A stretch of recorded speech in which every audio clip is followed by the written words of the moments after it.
자, 오늘 설교 제목 구속사의 주제는 하나님의 나라입니다. 시작.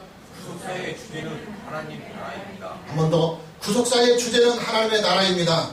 구속사의 주제는 하나님의 나라입니다. 할렐루야. 아멘. 예수님이 빌라도의 법정에서 마지막 재판을 지금 받고 있습니다. 빌라도는 이 재판에서 예수님에게 최후의 진술을 할 수 있도록 이렇게 질문을 던집니다. 35절입니다. 빌라도가 대답하되 네가 유대인이냐? 네 나라 사람과 대제사장들이 너를 내게 넘겼으니, 여기가 중요합니다. 네가 무엇을 하였느냐? 네가 무엇을 하였기에 유대교 지도자들이 너를 고발해서 지금 내 앞에 서 있느냐? 예수님께서 하신 일이 무엇이냐고 묻는 것입니다. 예수님의 삶과 예수님의 사역과 예수님의 모든 교훈들이 도대체 무엇을 위한 것이었는지 최후의 진술을 통해서 분명하고도 명확하게 이 재판을 통해서 한번 밝혀보라고 빌라도가 요구합니다.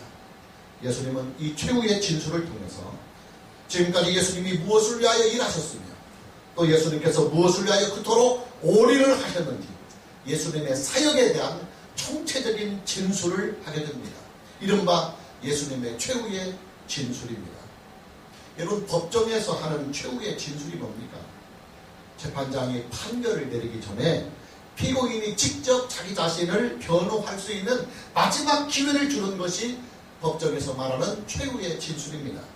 그만큼 법정에서 말하는 최후의 진술이라고 하는 것은 말하는 사람의 무게가 실려있고 또 말하는 사람의 간절함과 진실이 고스란히 담겨있는 것이 법정에서 말하는 최후의 진술입니다. 예수님이 빌라도의 법정에서 남긴 최후의 진술은 단 2개의 문장이었습니다. 이 단 2개의 문장에 예수님은 예수님의 모든 사역과 예수님의 삶을, 그리고 예수님이 올인하여 추구하였던 예수님의 모든 일들을 함축해서 진술하고 있습니다. 그 2개의 문장이 뭐냐? 예, 36절 말씀과 37절 말씀입니다.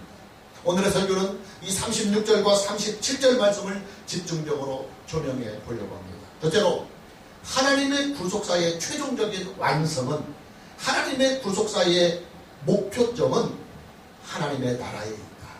하나님 나라에 있다. 굉장히 중요합니다. 본문 37절입니다. 빌라도가 이르되 그러면 네가 왕이 아니냐?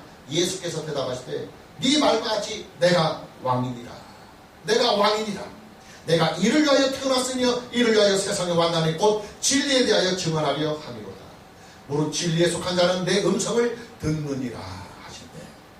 예수님은 하나님의 구속사에 대하여 이 문장에서 이 한 문장을 통하여 하나님의 구속사를 이렇게 요약하고 있습니다. 나는 유대인들이 고소한 대로 왕이 맞다. 나는 나의 나라를 이 세상에 세우기 위하여 왔다. 내가 세우는 나라는 정치나 권력으로 세워지는 나라가 아니라 진리로 세워지는 나라다. 내 나라에 들어가려면, 내 나라의 백성이 되려면 내 말을 믿어야 한다. 아주 짧고 간결한 진술이지만 여기는 하나님의 구속사를 한눈에 보게 하는 하나님의 구속사의 핵심 포인트, 핵심 주제가 들어 있습니다. 그게 뭐냐? 그게 2가지입니다. 첫째는 하나님의 구속사는 하나님의 나라가 완성이며 하나님의 나라가 그 목표점이라고 하는 사실입니다.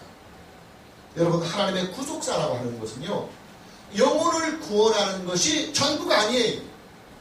하나님께서 우리를 예수 믿게 하는 것은 우리의 영혼을 구원하려고 하는 것이 전부는 아닙니다. 하나님의 구속사는 우리를 죄로부터 구원해 주는 것이 전부가 아닙니다. 하나님의 구속사는 우리가 죽어서 천당에 가는 것이 전부가 아닙니다. 하나님의 구속사는 우리로 하여금 하나님의 자녀가 되게 하는 것이 전부가 아닙니다. 하나님의 구속사는 우리의 인생을 행복하게 해주는 것에 그 목표점이 있는 것도 아닙니다. 하나님의 구속사는 하나님의 나라가 그 목표고, 하나님의 구속사는 하나님의 나라가 그 완성입니다. 여러분, 타락한 우리 인생들이요, 항상 그리워하고 꿈꾸는 것이 뭔지 압니까? 잃어버린 에덴이에요. 잃어버린 에덴. 에덴 동산에 대한 향수, 에덴 동산에 대한 그리움, 그리고 에덴을 잃어버린 후회가 인생에게 남겨준 가장 큰 아픔입니다. 그러나 여러분, 에덴 동산은 처음부터 하나님의 완성된 자리가 아니에요. 에덴은 하나님의 구속사의 완성된 자리가 처음부터 아니었습니다. 왜냐하면 에덴에는 두 가지의 시험거리가 있었어요. 첫째 시험거리는 선악과입니다. 여러분, 우리가 잘 알다시피 에덴에는 선악을 알게 하는 나무가 있었습니다. 이 나무는 아담과 하와를 항상 시험할 수 있는 시험의 장애물이었습니다. 결국 아담과 하와는 이 시험의 장애물을 이기지 못하고 선악과를 따먹고 범죄하고 타락하고 에덴을 쫓겨나고 맙니다. 또 에덴 동산에 있었던 두 번째 시험의 장애물이 뭐냐면, 에덴 동산에는 사단의 침입이 허용이 되었어요. 아담과 하와는 이 침입자의 시험을 받아서 결국 범죄하여 타락하게 되는 것입니다. 그러니 여러분 한번 생각해 보세요. 에덴은 우리가 생각하는 것처럼 그렇게 완벽한 삶의 공간이 아니었어요. 타락의 가능성이 언제나 열려있고 또 언제든지 쫓겨날 수 있는 가능성이 항상 열려 있었던 곳이 바로 에덴 동산이었어요. 하나님의 창조의 계획은, 하나님의 창조의 목적은, 하나님의 창조의 목표는 에덴이 목표가 아니었어요. 하나님의 창조의 계획은 에덴이 완성된 그림이 아니었어요. 하나님의 창조 사역의 최종적인 목표점은 바로 하나님의 나라입니다. 하나님의 나라는 선악과를 아예 제거해버리시고, 하나님의 나라는 사단의 침입도 아예 봉쇄해버리고, 하나님의 나라는 한 번 들어가면 다시는 쫓겨날 위험과 가능성이 전혀 없는 완전 무결한 나라를 만들어서 하나님은 하나님의 자녀들과 백성들에게 주시는 것이 바로 하나님의 창조 사역의 최종적인 목표요, 하나님의 구속사의 완성입니다. 할렐루야. 하나님은 우리에게 하나님의 나라를 주시기 위해서 독생자를 이 세상에 보내셨어요. 오늘 본문 37절에 보면 빌라도가 이르되 그러면 네가 왕이 아니냐. 예수께서 빌라도에게 어떻게 말했습니까? 네 말과 같이 내가 왕이다. 내가 이를 위하여 태어났고 이를 위하여 세상에 왔다. 여러분, 사람들이요 몇십 년을 좀 잘 살아보려고 평생을 억척스럽게 고생하며 일을 합니다. 그러나 그렇게 해서 얻은 행복도 결국은 갈증에 시달리는 목마른 행복에 지나지 않습니다. 늘 아쉽고 후회스러운 행복에 우리는 후회의 눈물을 흘리는 것입니다. 하나님께서 우리에게 주시고자 하시는 하나님의 나라는 실제로 영토가 존재하는 나라입니다.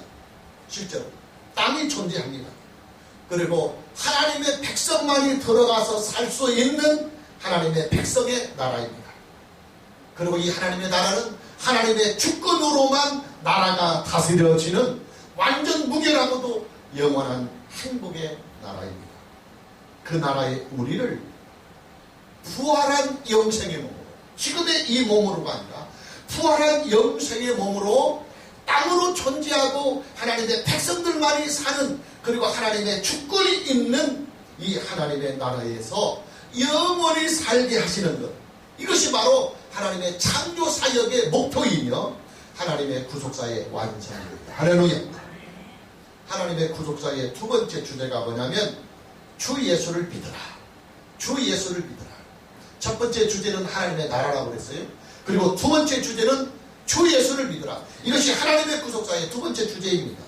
왜냐하면 예수를 믿어야만 하나님 나라에 들어갈 수 있고, 예수를 믿어야만 하나님의 구속사에 참여할 수 있고, 예수를 믿어야만 하나님의 나라에 참여할 수 있기 때문에 그렇습니다. 본문 37절을 다시 봅니다. 빌라도가 이르되 그러면 네가 왕이 아니냐. 예수께서 대답하시되 네 말과 같이 내가 왕이다. 내가 이를 위하여 태어났으며 이를 위하여 세상에 왔나니 곧 진리에 대하여 증언하려 합니다. 오로 진리에 속한 자는 내 음성을 듣는다. 자, 예수님은 빌라도의 법정에서 이렇게 최후의 진술을 하십니다. 네 말과 같이 내가 왕이니라. 예수님께서 직접 새로운 나라를 왕이 되어서 세우겠다는 것입니다. 예수님께서 빌라도 앞에서 내가 왕이라고 하는 것은 자신의 권세나 권위를 나타내려고 하는 것이 아니라 내 나라, 아버지의 나라, 하나님의 나라를 나는 세우는 한 나라의 군주다. 나라를 세우는 군주다. 그런 뜻에서 내가 왕이다고 말하는 거예요. 다시 말하면 예수님은 하나님의 나라를 세우기 위하여 오셨다고 말씀합니다. 내가 이를 위하여 태어났으며 이를 위하여 세상에 왔다. 예수님이 이 세상에 오신 목적은 바로 하나님의 나라를 세우기 위하여 오셨다고 분명히 밝힙니다. 곧 진리에 대하여 증언하려 합니다. 하나님의 나라는 정치나 권력으로 세워지는 나라가 아니라 진리로만 세워지는 나라이다. 무릇 진리에 속한 자는 내 음성을 듣는다. 예수님이 진리잖아요. 내가 곧 길이요 진리요 생명이니 그랬으니 예수님이 진리입니다. 하나님의 나라는 정치나 권력으로 세워지는 나라가 아니라 진리로 세워지는 나라인데 내가 곧 진리이기 때문에 예수님이 진리이기 때문에 하나님의 나라는 오직 예수 그리스도의 이름으로만 들어갈 수 있고 예수 그리스도로만 참여할 수 있다 이 말입니다. 여러분 당연한 말이잖아요. 하나님의 나라는 예수님이 세우십니다. 그러니 그 하나님의 나라는 오직 예수님으로만 들어가는 것이 이건 상식이고 너무나 당연한 것입니다. 결국 무슨 말이냐?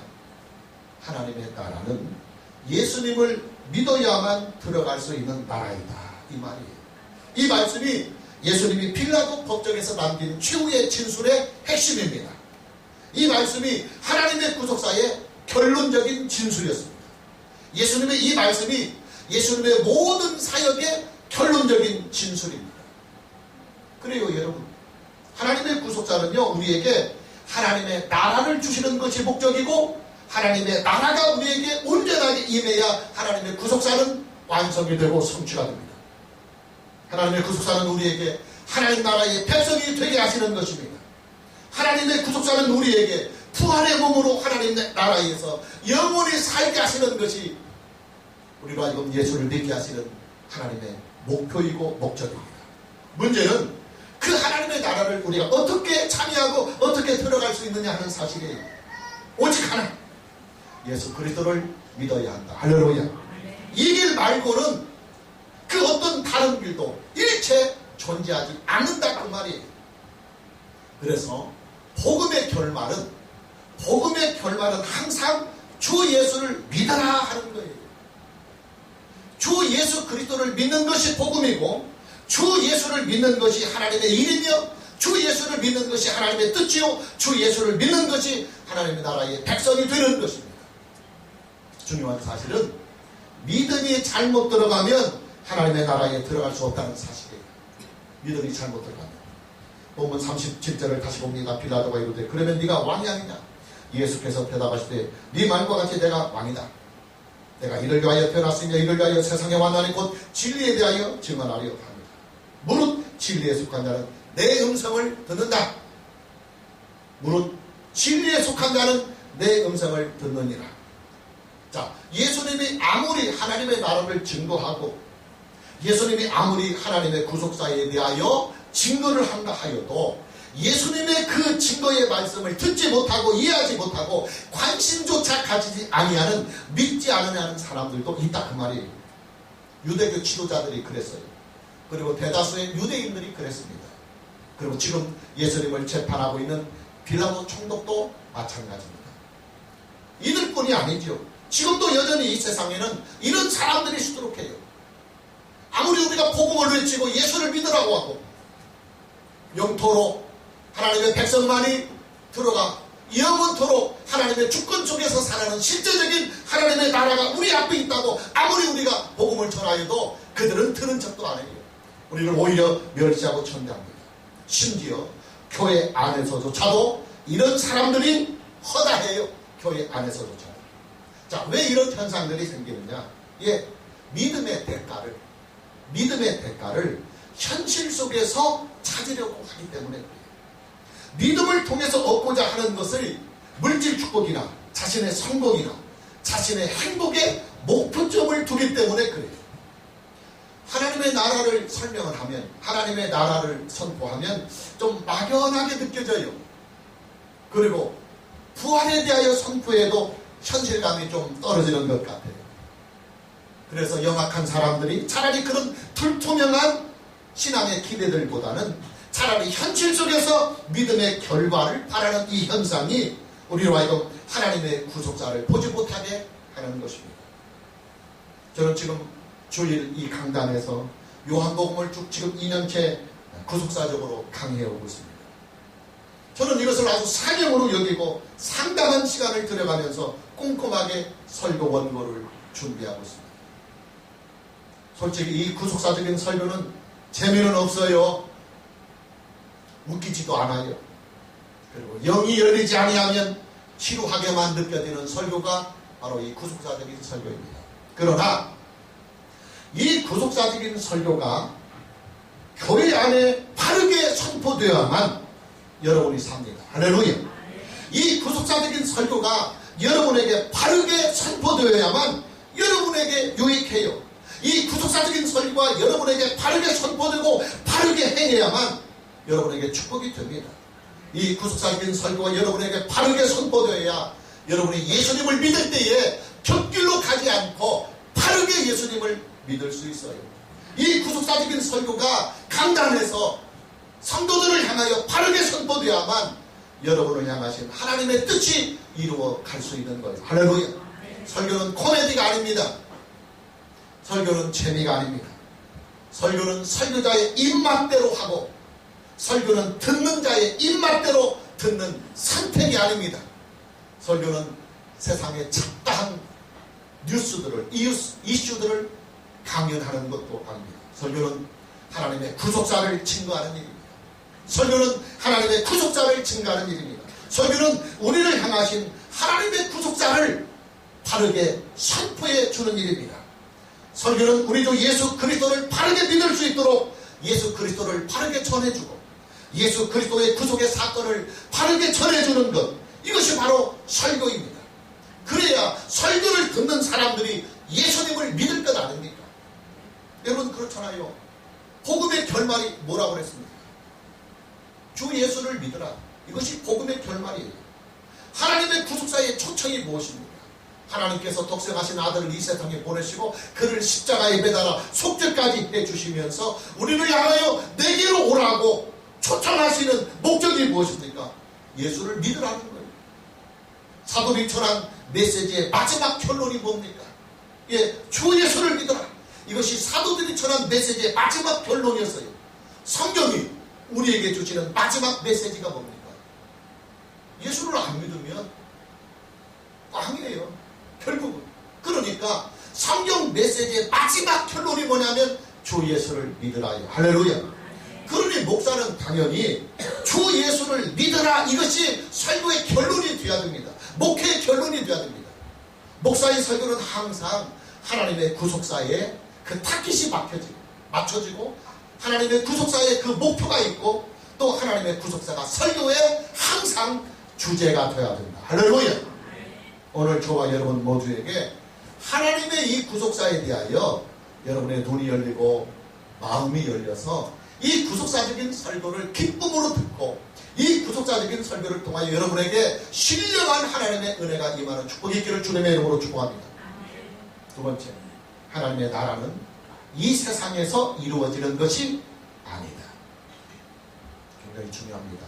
하나님의 나라는 미안하지만 이 세상에서 이루어지는 나라가 아니다. 36절입니다. 예수께서 대답하시되 내 나라는, 하나님의 나라는 이 세상에 속한 것이 아닙니다. 이 세상에 속한 것이 아닙니다. 만일 내 나라가 이 세상에 속한 것이었더라면 내 종들이 싸우다로 유대인들에게 넘겨지지 않게 하였습니다. 이제 내 나라는 여기에 속한 것이 아니다. 하나님의 나라, 예수 그리스도가 세우려고 하는 나라는 이 세상에 세우려고 하는 나라가 아니다. 하나님의 나라에 대한 아주 중요한 말씀이 지금 예수님이 빌라도의 법정에서 최후의 진술로 나오고 있습니다. 내 나라는 이 세상에 속한 것이 아닙니다. 하나님의 나라는 이 세상에 이루어지는 것이 아닙니다. 온전하게 말합니다. 하나님의 나라는 이 세상에 세워지는 나라가 아니며 하나님의 나라는 이 세상에서 완성되는 나라가 아니며 또 하나님의 나라의 그 온전한 실체는 이 세상에서 나타나는 것이 아니다. 이 말이에요.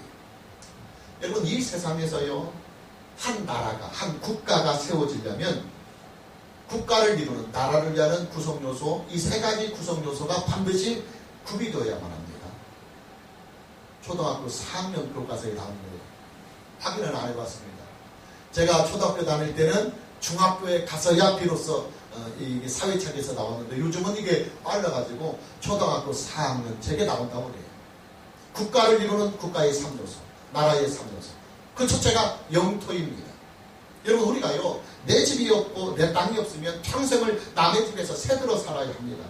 그리고 남의 집이기 때문에 임대비를 지불하고 살아야 하는 서름을 우리는 만납니다.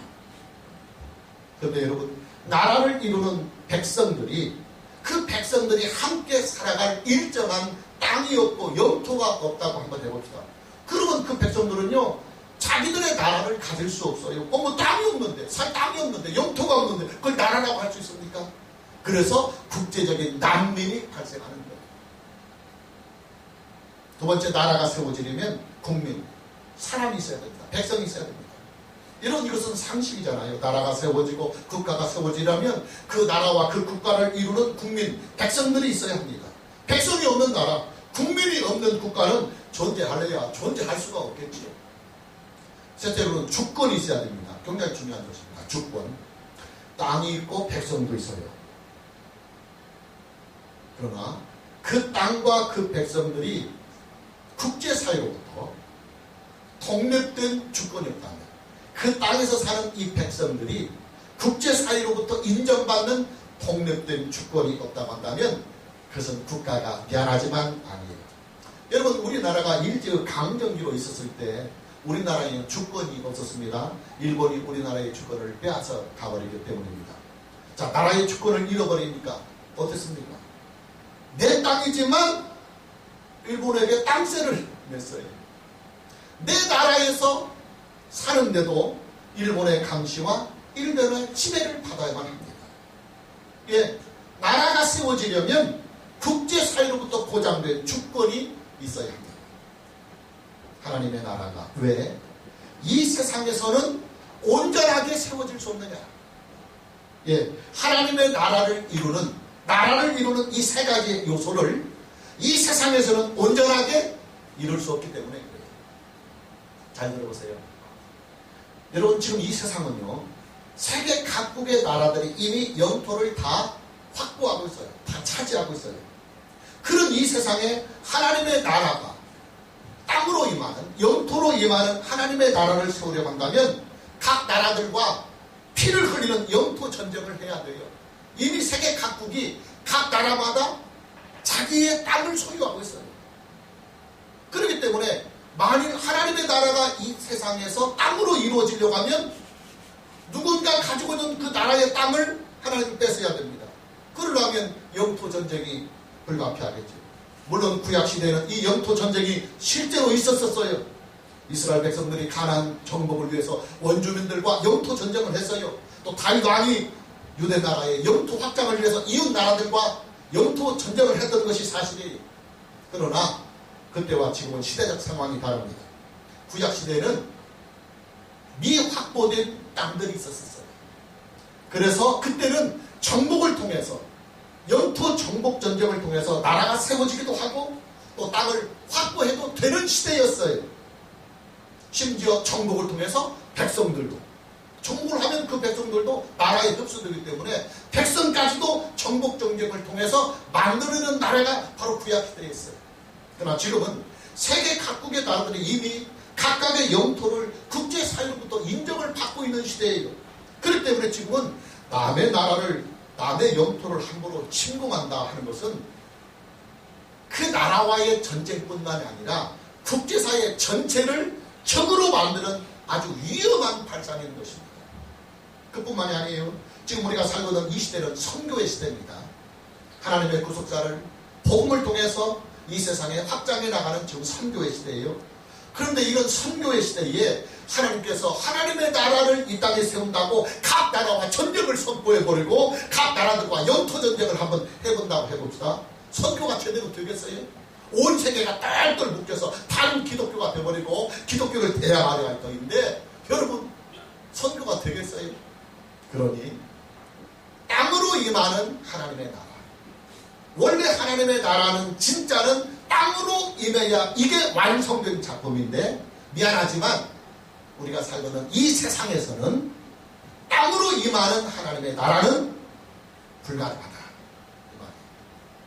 성경은 땅으로 임하는 하나님의 나라를 이렇게 소개하고 있습니다. 요한계시록 21장 1절 참고 줍니다. 내가 새 하늘과 새 땅을 보니, 새 하늘과 새 땅을 보니 처음 하늘과 처음 땅이 없어졌고 바다도 다시 있지 않더라. 할렐루야. 하나님이 우리에게 약속해 주신 하나님의 나라가 우리에게 도래하는 것을 봤더니 이것은 지금까지 우리가 살던 땅이 아니었고 우리가 지금까지 보던 하늘이 아니라 새 하늘과 새 땅이었더라. 처음 지금까지 우리가 살았던 하늘과 땅은 없어졌고 심지어 바다까지도 다 없어졌더라. 할렐루야. 우리는 땅으로 존재하는 하나님의 나라가 우주의 공간 속에 어디에 준비되어 있는지 우리는 모릅니다. 미국에서는 지금 선진국에서는 혹시라도 그 우주 어떤 공간에 이렇게 땅으로 존재하는 하나님의 나라가 있을 가능성이 있기 때문에 우주 탐사들을 통해서 그런 것들을 지금 찾아보려고 애를 씁니다. 그러나 우리는 이 우주 공간 속에 영토로 존재하는, 땅으로 존재하는 하나님의 나라가 어디에 있는지 지금은 확실히 알 수 없습니다. 그러나 예수님이 재림하시고 이 세상에 대한 모든 심판이 다 이루어지면 영토가 있는, 땅으로 존재하는 하나님의 나라가 우리 눈앞에 펼쳐질 것입니다. 할렐루야.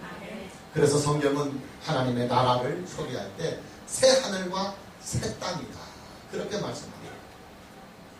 하나님의 나라가 이 세상에서 온전하게 세워질 수 없는 두 번째 이유는 이 세상에는 하나님의 백성들만이 따로 독립해서는 살 수가 없어요. 하나님의 나라가 온전하게 이루어지려면 하나님의 백성들만이 모여서 살아야 됩니다. 여러분, 하나님의 나라가 이 세상에 세워지려면 하나님 나라의 백성들만 따로 살아야 돼요. 그러나 그것이 현실적으로 가능할 수 없어요. 불가능한 일입니다. 여러분, 한번 상식적으로라도 한번 생각해 보십시오. 이 세상에 하나님의 백성들만 따로 사는 나라가 있다고 합시다. 그런 나라가 과연 완전 무결하고 영원한 행복의 나라가 될 수 있을까요? 아니에요. 불가능합니다. 만일 그런 일이 실제로 발생한다고 한다면 이 땅에 지금 각국의 나라가 존재하고 이 땅에 어디인가 한국이든 미국이든 어디든 하나님의 백성들만 사는 하나님의 나라가 지금 이 세상에서 이루어진다고 한다면 그 속에서 사는 하나님의 백성들의 삶이 완전 무결한 영원한 행복이 되겠느냐? 아니에요. 이 세상은 하나님의 나라의 백성과 하나님 나라 밖에 있는 나라들과 함께 섞여 살기 때문에 끊임없이 분쟁이 일어나고 전쟁이 일어나요. 그래서 하나님의 나라는 이 세상에서는 온전하게는 세워질 수 없어요. 왜냐하면 하나님의 나라가 실제로 완성이 되려면 하나님의 백성만 따로 살아야 되는데 이 세상에서는 현실적으로 믿지 않는 사람들과 우리들과 함께 있기 때문에 우리만 따로 독립해서 산다 할지라도 그것은 완전한 하나님의 나라가 될 수 없기 때문에 이 세상에서는 하나님의 나라가 온전하게 세워질 수 없는 두 번째 이유가 되는 것입니다. 세 번째 이유는 주권의 문제 때문입니다. 주권. 하나님의 나라는요, 사람들이 협력해서 세우는 나라도 아니고 사람들의 능력으로 세워지는 나라도 아닙니다. 그리고 나라의 주권이 국민에게 있는 것이 아닙니다. 지금 우리나라가 온통 이 주권식에 있잖아요. 우리나라의 주권은 대통령에게 있지 않고 국민에게 있는 것이다. 국민의 요구에 대통령도 국가 권력도 따라야 한다. 이게 근데 헌법에 명시된 것이니까요. 근데 하나님의 나라의 주권은 하나님 나라 백성들에게 있는 나라가 아니에요. 하나님의 나라는 오직 하나님 한 분이 모든 일을 다 하십니다. 하나님 나라의 백성을 만드는 분도 하나님이시고 하나님 나라의 영토를 만드시는 분도 하나님이시며 하나님의 나라를 세우시는 분도 오직 하나님 한 분이십니다. 그렇기 때문에 당연히 하나님 나라의 주권은 백성들이 선택하는 것도 아니고 또 백성들이 백성들로 인하여 만들어지고 세워지는 나라가 아니기 때문에 하나님 나라의 주권은 오직 하나님 한 분에게 있는 거예요. 근데 여러분, 이 세상을 보십시오. 이 세상의 모든 나라들은 지금 각 나라마다 자기 나름대로의 주권을 다 가지고 있어요. 헌법에 명시된 주권들을 다 가지고 있어요.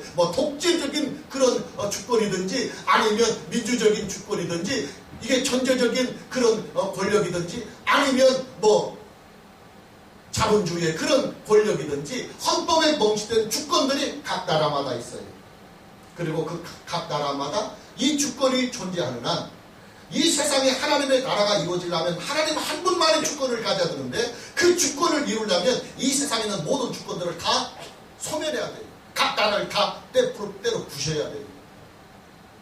그래서 하나님의 나라는 이 세상의 모든 주권들이 다 무너지고 사라질 때 그때야 비로소 이루어지는 거예요. 그때가 언제냐면 예수님의 재림의 때. 예수님의 재림의 때. 예수님의 재림과 함께 이 세상의 모든 나라들은 다 심판을 받고 또 예수님의 재림과 함께 이 세상을 통치하고 있었던 그 각 나라들의 모든 주권들이 다 소멸이 될 때 그리고 오직 하나님 한 분만이 온 우주를 통치하시는 만왕의 왕이 되셨을 때 그때 하나님의 나라는 실체적으로 온전하게 완성이 된다. 할렐루야. 그러니 여러분 우리가요 예수님을 믿는 그 믿음에 대한 보상을 이 세상에서만 얻으려고 한다고 한다면 그 신앙은 결국 잘못된 신앙으로 흐를 수밖에 없는 거예요. 왜냐하면 성경이 우리에게 하나님이 우리에게 주시는 그 구속사의 완성, 구속사의 목표는 하나님의 나라에 있어요. 막연한 하나님의 나라가 아니라 영토와 주권과 그리고 하나님의 나라 백성들만이 영원히 사는 하나님의 나라. 이것이 하나님이 우리에게 주시고자 하시는 구속사의 추구의 완성점입니다. 이게 목표점입니다. 우리가 그것을 얻어야 예수를 믿은 우리의 믿음이 다 성취되는 거예요. 그런데 우리가 예수님을 믿는 그 믿음의 대가를 물질 축복으로 받으려고 하고 또 예수님에게 쏟은 헌신과 봉사의 대가를 현실 속에서만 받으려고 한다면 그 신앙은 유대인들처럼 빗나간 화살이 되고 만다. 빗나간 화살이 되고 만다. 여러분 빗나간 화살이 뭔지 압니까? 빗나간 화살. 성경부에서 여러분 배웠잖아요. 하마르티아. 헬라로 하마르티아. 이게 빗나간 화살입니다. 성경은 이 하마르티아를 죄로 번역했어요. 성경에서 죄라고 말할 때 하마르티아. 빗나간 화살을 말해요. 빗나간 신앙, 빗나간 믿음은 믿음이 아니라 죄다. 그 말이에요. 굉장히 중요한 말을 하는 거예요. 여러분, 복음을 벗어난 신앙은 신앙이 아니라 죄입니다. 성경을 벗어난 신앙은 신앙이 아니라 죄입니다. 하나님의 구속사를 벗어난 신앙은 신앙이 아니라 죄입니다. 진리를 벗어난 신앙은 신앙이 아니라 죄입니다. 예수를 벗어난 신앙은 신앙이 아니라 죄입니다. 하나님의 나라를 벗어난 신앙은 신앙이 아니라 죄입니다. 우리가 예수님을 잘못 믿는다는 것, 또 신앙을 잘못 가진다고 하는 것이 얼마나 큰 비극인가를 우리는 알아야 합니다. 그래서 구속사적인 설교가 교회에 필요하고 예수를 바르게 믿도록 설교하는 이 구속사적인 설교가 강단에 있어야 된다고 말해요. 할렐루야.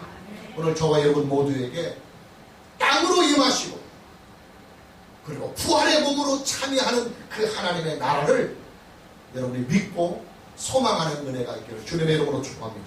자, 마무리할 겁니다.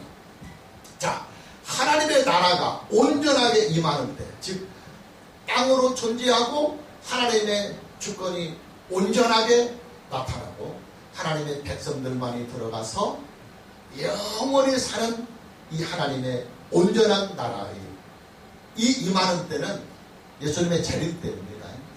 예수님이 재림이 되면 실제로 새하늘과 새 땅이 우리 안에 펼쳐질 것이고 우리는 부활해서 그 나라에서 다시는 늙지 않고 병들지 않고 죽지 않고 사고도 없는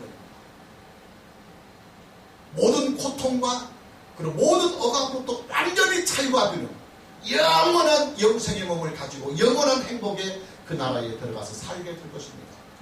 그리고 그 응답은 예수님의 재림 때에 있는 거예요. 할렐루야. 그래서 우리는 예수님의 재림을 소망하는 재림신앙을 가져야 하는 것입니다. 문제는 예수님의 재림이 있기 전까지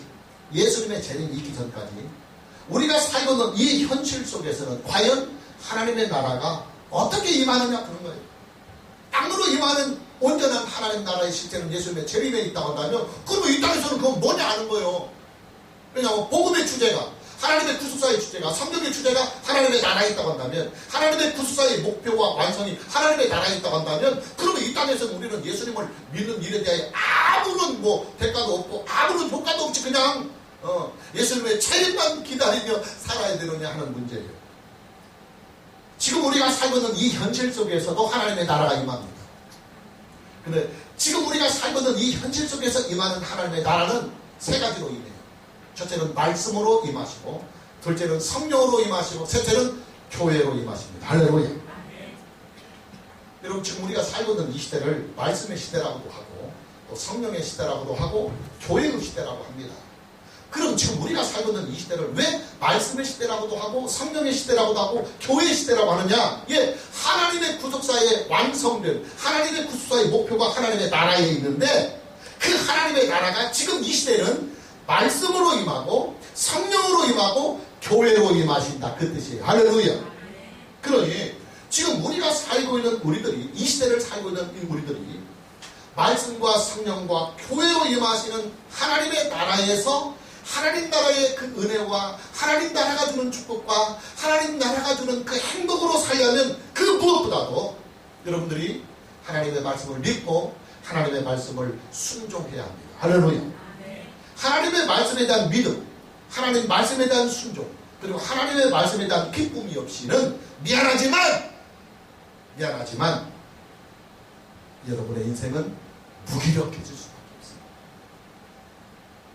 왜냐하면 에덴을 잃어버린 인간의 삶이 무력하듯이, 영생을 잃어버린 인간의 삶이 무력하듯이, 하나님의 나라를 잃어버린 인간은 무기력해져요.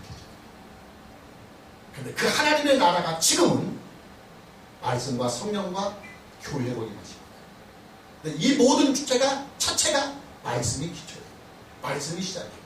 그러나 여러분들이 말씀을 믿지 않으면, 성경을 믿지 않으면, 그리고 이 성경에 대한 기쁨이 없다고 한다면, 또 이 성경 말씀에 대한 순종이 없다고 한다면 여러분에게 하나님의 나라가 임할 수 없어요. 그러면 여러분의 인생은 그냥 무기력해질 수밖에 없어요. 에덴을 잃어버린 그 공허함, 하나님 나라를 잃어버린 그 처절한 비극으로만 살 수밖에 없어요. 또 한 가지는 교회 생활을 잘해야 돼요. 교회 생활. 교회란 하나님 나라의 모형입니다. 하나님의 나라를 그림자처럼, 모형처럼 보여주는, 샘플처럼 보여주는 것이 이 땅에 존재하는 교회입니다. 하나님의 나라는 교회로 임하십니다. 하나님의 나라는 교회를 통해서 나타나십니다. 그러니 교회 생활에 실패해버리면 하나님의 나라는 멀게만 느껴지고 여러분의 영혼의 상태는 무기력합니다. 그러니까 여러분이 최선을 다해서 교회에 적응하고, 최선을 다해서 교회를 가까이 하고, 그리고 교회 안에 머물러 있어야 합니다. 왜냐하면 하나님의 주권은 하나님의 나라에 다스리는 통치력입니다.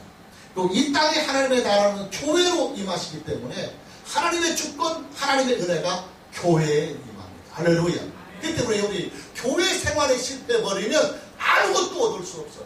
공허한 인생, 무기력한 인생, 비참한 인생을 반복할 수밖에 없어요. 말씀과 교회로 잘 무장한 성도에게는 그를 성령이 주장하시죠. 그래서 이제 성령으로 임하는, 성령은 제3위 하나님 아니십니까? 그 때문에 하나님이 임하시는 그곳, 하나님이 함께 하시는 그 자리가 하나님의 나라인데, 말씀을 믿고 순종하며 교회 생활을 잘하는 성도에게 성령이 함께 하셔서 성령으로 임하고 성령으로 나타나는 하나님의 나라가 우리에게 임하는 거예요. 할렐루야. 오늘 저와 여러분 모두에게 말씀과 성령과 교회로 임하시는 하나님의 나라가 여러분의 삶과 생명과 인생의, 가정에, 또 교회 공동체에 충만하게 임하는 은혜가 있기를 주님의 이름으로 축복합니다. 할렐루야. 할렐루야.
빛을